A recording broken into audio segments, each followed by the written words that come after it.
নমস্কার আমার আপনজনেরা, রুদ্রবার্তা টুডেতে আপনাদের সকলকে স্বাগত জানাই। আমি রুদ্রপ্রসাদ ব্যানার্জি।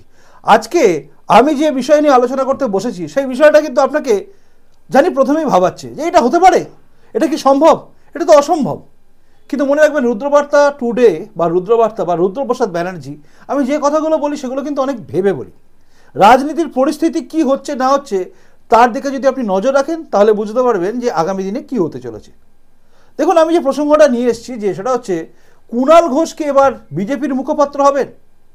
এই প্রসঙ্গে আমি পুরোটা যখন যাব তার আগে আমি আপনাদের বলি, কুণাল ঘোষ সম্বন্ধে আপনারা অন্তত সবাই জানেন, তাকে নিয়ে বলার কিছু নেই। সারদা মামলায় তিনি 3 বছরের মতো জেল ছিলেন, তারপর তিনি বেলে আছেন এবং তারপর তিনি কুণাল ঘোষ এই তৃণমূল কংগ্রেসের মমতা বন্দ্যোপাধ্যায় সম্বন্ধে যা তা বলেছিলেন। যখন জেলে ছিলেন তখন বলেছিলেন সারদা থেকে সবচেয়ে বেশি সুবিধা পেয়েছেন মমতা ব্যানার্জি, এবং তারপরে মুক্তি পেয়ে মানে জেল থেকে বেরলে এসে তিনি মোটামুটি আবারও তৃণমূল কংগ্রেসের মুখপাত্রই ছিলেন। তারপর তিনি আবারও তৃণমূল কংগ্রেসের সাধারণ সম্পাদক হয়েছিলেন। এই সমস্ত পোস্টে দাঁড়িয়ে মুখপাত্র হিসেবে তিনি তার কাজ করে গেছেন। লাগাতার তিনি 2020 পর থেকে মানে 21 থেকে আর কি দেখেছি, লাগাতার তিনি বিজেপির বিরুদ্ধে বা সিপিএমের বিরুদ্ধে লাগাতার বলে গেছেন। তার ভূমিকা মুখপাত্র হিসেবে তিনি কিন্তু কোথাও ছোট করেননি, তিনি তার কাজ করে গেছেন। এবং সবচেয়ে বেশি যদি শুভেন্দু অধিকারীকে গালাগালি দেওয়া কেউ করে থাকে সেটা হচ্ছে কুণাল ঘোষ। আর যেভাবে একদম মাটিতে গ্রাউন্ডে দাঁড়িয়ে শুভেন্দু অধিকারীর র্যালি যাচ্ছিল তখন যেভাবে প্রভোগ করেছিলেন এই চোর চোর বলা, এগুলো সব কিছু কুণাল ঘোষের জন্য। এবং সেই কুণাল ঘোষ এতদিন যিনি বিজেপির বিরুদ্ধে বলেছিলেন, সেই কুণাল ঘোষকে কিন্তু আপাতত তৃণমূল কংগ্রেস ছাঁটা শুরু করেছে। আপনারা খেয়াল করেছেন হয়তো যে গতকাল থেকে আমি বারবার বলছি আপনাদের, রুদ্রবার্তা যারা দেখেন তারা জানেন, আমি বলেছি যে কুণাল ঘোষের কিন্তু পোস্ট আস্তে আস্তে যাচ্ছে। অনেকেই আমাকে সেখানে কমেন্টস করেছিলেন, রুদ্রবার্তাতে বলছি, কমেন্টস করে জানিয়েছিলেন যে দাদা একে নিয়ে ভেবে লাভ নেই, এ বেকার, ওর কিছু দরকার নেই, একে বিজেপিতে নিলে ভুল হবে। বাস্তব কথা, ভুল হবে কি ঠিক হবে তার মধ্যে আমি যাচ্ছি না। তবে শুভেন্দু অধিকারী বিরুদ্ধে বলাই কুণাল ঘোষের কিছুটা হলেও গুণও আছে। সেই গুণটা আপনাকে কাজে লাগাতে হবে, কারণ রাজনীতি হচ্ছে খেলার জায়গা। দেখেন তো, এখানে খেলা হবে বলা হয়, তো সেই খেলার জায়গা। আগে আসি কুণাল ঘোষের বর্তমান পরিস্থিতি। কুণাল ঘোষকে আপনারা জানেন মুখপাত্র পদ থেকে আগেই সরানো হয়েছে। তারপর তিনি বলেছিলেন যে আমি রেজিগনেশন, আমি আর কি বলবো, নাম থেকে সব সরিয়ে দিচ্ছি, মানে সোশ্যাল হ্যান্ডেলে তিনি দিয়েছিলেন যে তিনি এই দায়িত্ব নেই ওই দায়িত্ব নেই, কিন্তু নিজে থেকে ছেড়ে দিয়েছেন কিনা সেটা আমরা জানি না। কিন্তু তাকে দেখতাম বিভিন্ন ক্ষেত্রে বক্তব্য রাখতে, মানে মুখপাত্র পদে তিনি বহাল তবিয়তে ছিলেন মনে হচ্ছিল। কিন্তু হঠাৎ করেই তাপস রায়ের ব্যাপারটা নিয়ে মানে অগ্নিবীণা ক্লাবে গিয়েই তার সবটা শেষ হয়েছে, মানে রক্তদান শিবিরে। অগ্নিবীণা রক্তদান শিবিরে গিয়ে তিনি বক্তব্য রাখেন এবং সেখানে অরাজনৈতিক মঞ্চে দাঁড়িয়ে তার বক্তব্য কিন্তু অনেকের গায়ে লাগে। সুদীপ বন্দ্যোপাধ্যায়ের কারসাজি হোক বা যার কারসাজি হোক এটা আমরা জানি না, কারণ এটা কুণাল ঘোষ নিজে বলছেন। কুণাল ঘোষের কথা কতটা সত্যি কতটা মিথ্যা আমরা জানি না, তাই সে প্রসঙ্গে যাচ্ছি না। কে কি বলেছেন না বলেছেন জানি না।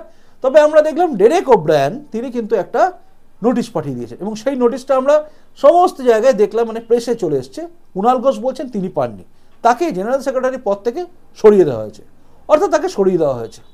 এরপর তার হাতে ছিল একটা পোস্ট, সেটা হচ্ছে স্টার ক্যাম্পেনার, মানে তিনি তারকা বক্তা, বিভিন্ন জায়গায় গিয়ে বক্তব্য রাখবেন, মঞ্চে বলবেন এবং বিজেপির বিরুদ্ধে বলবেন, শুভেন্দু অধিকারীর বিরুদ্ধে বলবেন, শুভেন্দু অধিকারী বাবার নামে হয়তো বলবেন, এই টাইপের তিনি বলতেন।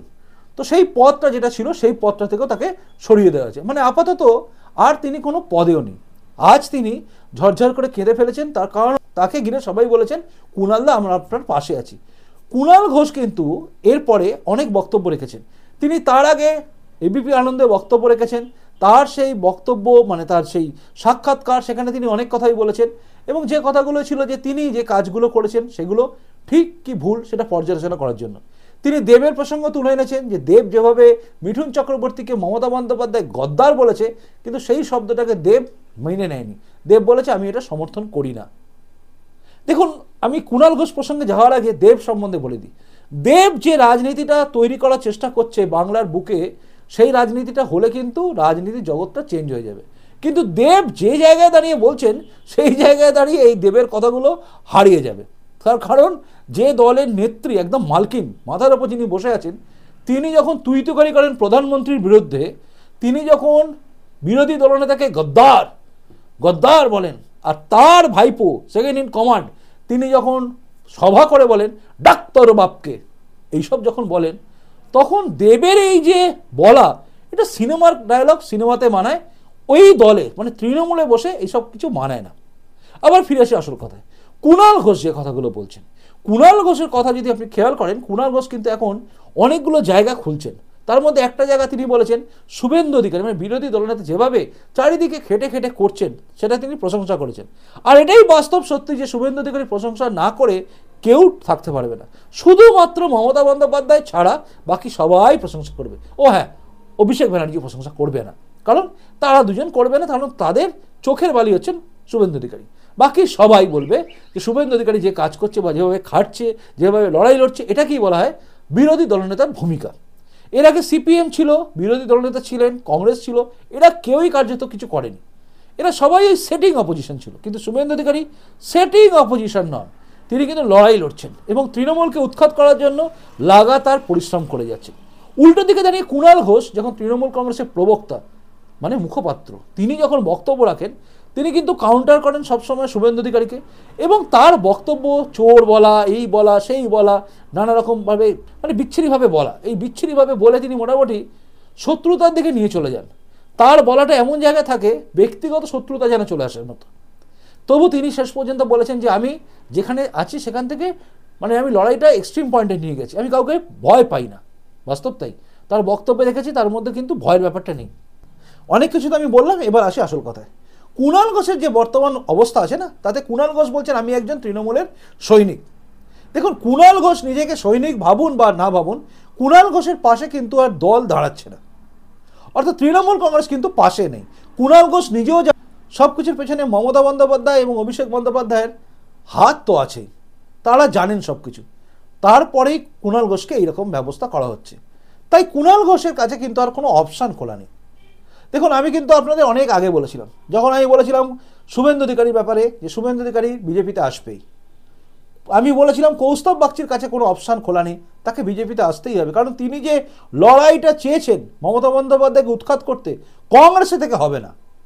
এবার আমি বলছি, কুণাল ঘোষ যা দেখছেন বা যা ভাবছেন, যেভাবে অপমানিত হয়েছেন, যেভাবে লাঞ্ছিত হয়েছেন, কুণাল ঘোষের আর তৃণমূলের সৈনিক হয়ে থেকে লাভ নেই। জানি না কুণাল ঘোষ রুদ্রবার্তা টুডে দেখবেন কিনা, তবে হ্যাঁ, কুণাল ঘোষ কিন্তু রুদ্রবার্তার একটা ভিডিওকে নিয়ে বড় করে দেখিয়েছিলেন প্রেস কনফারেন্স করে, এবং তারপরেই আমাকে পুলিশ এসে তুলে নিয়ে গিয়ে লকআপে রেখেছিল।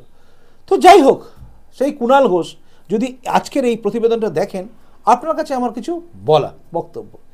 আপনি এই যে অবস্থান রেখেছেন যে আমি তৃণমূলের সৈনিক, আপনার কোনো ভ্যালু এই মুহূর্তে নেই, তৃণমূল দল আপনাকে কোনো ভ্যালু দেবে না। প্রশ্ন হচ্ছে আপনি বিজেপিতে যাবেন কি যাবেন না। দেখুন, বিজেপিতে যাওয়া ছাড়া আপনার কাছে কোনো অপশানও নেই। বিজেপি আপনাকে নেবে কি নেবে না এটা বিজেপি বলতে পারে, কারণ বিজেপি ঠিক করবে তারা নেবে কি নেবে না। তবে মুকুল রায়ের মতো লোককে নিয়ে বিজেপি বুঝিয়েছিল যে নেওয়া যেতে পারে, জানি না নেওয়া হবে কি হবে না। আমি আবারও বলছি, বিজেপি কি করবে বিজেপি জানে। তবে কুণাল ঘোষের সামনে কিন্তু আর কোনো অপশানও খোলা নেই।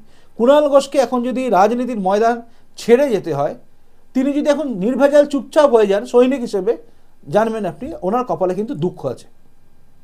যেভাবে তিনি খোঁচা দিয়েছেন, মানুষকে বলেছেন, উল্টোপাল্টা বলেছেন, কুণাল ঘোষ কিন্তু ব্যক্তি কুণাল ঘোষকে আমি বারবার বলছি না, তৃণমূলে থাকা কুণাল ঘোষ কিন্তু এখন অনেকেরই শত্রু হয়ে আছে। তৃণমূল ছাড়লে কিন্তু কুণাল ঘোষের পাশে অনেকে থাকবে, তখন কিন্তু এই ব্যক্তি শত্রুতা আর থাকবে না।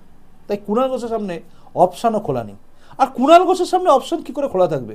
একবার তিনি কেঁদেছিলেন প্রিজন ভ্যান চাপড়ে, আজও তিনি কাঁদলেন সমর্থকদের দেখে, কিন্তু তার পদ আর নেই। এরপর পদহীন, মুকুটহীন রাজা, এইভাবে টেকা যাবে না। পদহীনভাবে রাজনীতির ময়দানে আপনি টিকে যাবেন, অন্তত রাজনীতি দীর্ঘদিন করা আমি, হ্যাঁ কুণাল ঘোষ আপনার চেয়ে দীর্ঘদিন ধরে করছি, আপনার আগে করছি রাজনীতি, তো আমি দীর্ঘদিন ধরে করা রাজনীতি করা আমি এটা বলতে পারি আপনাকে, বয়স ছোট হলেও আপনার চেয়ে বেশি দিন রাজনীতি করছি, আপনাকে আমি এটা বলতে পারি, আপনি রাজনীতির কোনো পোস্ট হোল্ড না করে যা প্রিভিয়াস করেছেন তারপরে সাধারণভাবে জীবনযাপন করতে পারবেন না, চাপ আপনার উপর আসবেই, এটা আপনি মিলিয়ে নেবেন। তৃণমূল যদি আবার আপনাকে টেনে নেয়, বুকে তুলে নেয়, আলাদা কথা, যদি না তোলে আপনাকে তৃণমূল ছাড়তেই হবে, আজ নয়তো কাল। আমাদের দেখার অপেক্ষা রইল। আচ্ছা, এতদূর শোনার পরে আপনি, অর্থাৎ আপনি যিনি দেখছেন, আমার আপনজন। আপনার কি মনে হচ্ছে? আপনার যেটা মনে হচ্ছে আপনি অবশ্যই আমাকে কমেন্ট বক্সে কমেন্ট করে জানান। যদি কুণাল ঘোষ বিজেপিতে আসে, বিজেপি নেবে কি নেবে না, আপনার কি মনে হচ্ছে? নেওয়া উচিত কি নেওয়া উচিত নয় বলছি না, বিজেপি নেবে কি নেবে না এটা বলবেন। নেওয়া উচিত না এটা আপনি বলবেন, আমি জানি। আমাকে জিজ্ঞাসা করুন, আমি বলবো নেওয়া উচিত নয়, কিন্তু বিজেপি কি নেবে এটা প্রশ্ন, আপনি জানাবেন উত্তর দিয়ে। আর একটা কথা আমি আপনাদের সামনে বলছি, সেটা হচ্ছে এই প্রতিবেদনটা দেখার পরে আপনার কি মনে হচ্ছে না যে কুণাল ঘোষের একটা কিছু আছে যে গুণটাকে কিন্তু কাজে লাগানো যায়? বলুন তো কি গুণ? এক শুভেন্দু অধিকারীকে দেখেছেন আপনি, শুভেন্দু অধিকারী আসার পরে তৃণমূল কংগ্রেসের ভেতরের মানে একদম মমতা ব্যানার্জি, অভিষেক ব্যানার্জি, এই সমস্ত ভেতরের খবর কিন্তু আমরা প্রকাশ্যে জানতে পারছি। রুজিরা, নারুলা, তারপরে ভাট, এই সমস্ত কিছু আমরা জানতে পারছি। আর কুণাল ঘোষ যদি এসে যায়, আর বললাম না, দেখা যাক আগামী দিনে কী হয়। এটাই ছিল এখনকার রুদ্রবার্তা টুডে।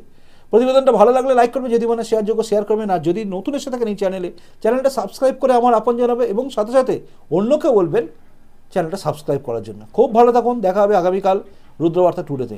নমস্কার, বন্দে মাতরম, ভারত মাতা জয় হোক, জয় হিন্দ।